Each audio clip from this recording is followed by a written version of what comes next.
Today in Luther's Kitchen, I'm making Linzer cookies, and to begin with, I'm toasting some sliced almonds in a 350-degree oven until you start to smell them. This is only going to take a few minutes because you don't want them to burn. Now in a medium-sized bowl, I'm combining some all-purpose flour, baking powder, and some kosher salt, a little bit of cinnamon, and giving that a good whisk. In the bowl of an electric mixer, I'm going to start combining together brown sugar and butter. The butter must be softened at room temperature, nice and squeezable but not melty. And you want to beat that until it's light and fluffy.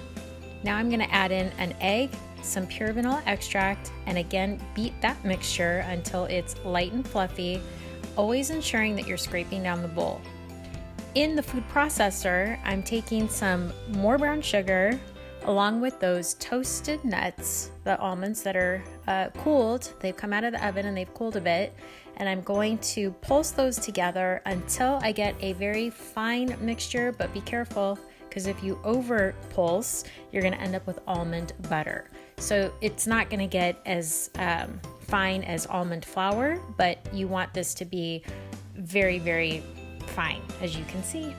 Now while the mixer is on low speed, you're going to slowly add in the ground almond and sugar mixture until it is completely incorporated.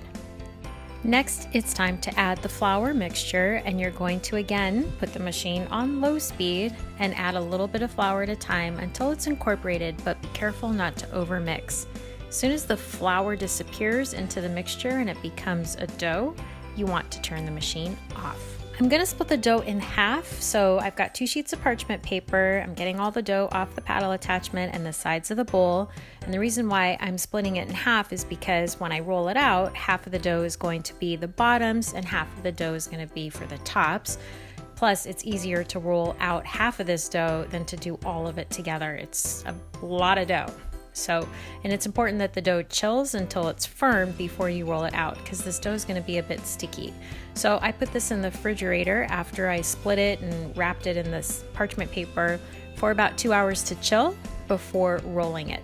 As with any dough that you've chilled in the refrigerator, when it first comes out, it's hard as a rock and you think, oh my gosh, how am I going to roll this out? But the more you handle it, the heat from your hands works to kind of melt the dough a bit, so you just have to be patient. And I roll it between 2 sheets of parchment paper so it doesn't stick to the counter.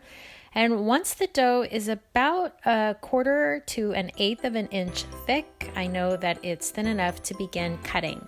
I'm using 2 different size biscuit cutters, one for the tops to poke a hole through and the other for the bottom. So I'm making one of the sheets or piles of dough into the bottoms and the other will be the tops, and I just count to make sure that I'm cutting even numbers of tops and bottoms. So with the smaller biscuit cutter, you can see I'm going to start punching out the center part, and I can re-roll that dough, all those scraps, so that I can end up with about 2 dozen cookies. Once I cut them out, I'm putting them on a parchment lined baking sheet pan, and my oven is preheating to 350 degrees. Take about 8 to 10 minutes to bake.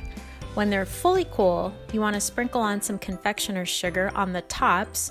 Then you want to spread some preserves on the bottom. I used apricot, but you could use raspberry, and I used about 2 teaspoons worth of jam on each bottom. Then you want to put the tops on, being careful not to have the sugar fall on the jam. These are delicious. In an airtight container, these will stay fresh for a few days, but they're not going to last. They're so amazing. For this recipe and more, visit myclasscancook.com.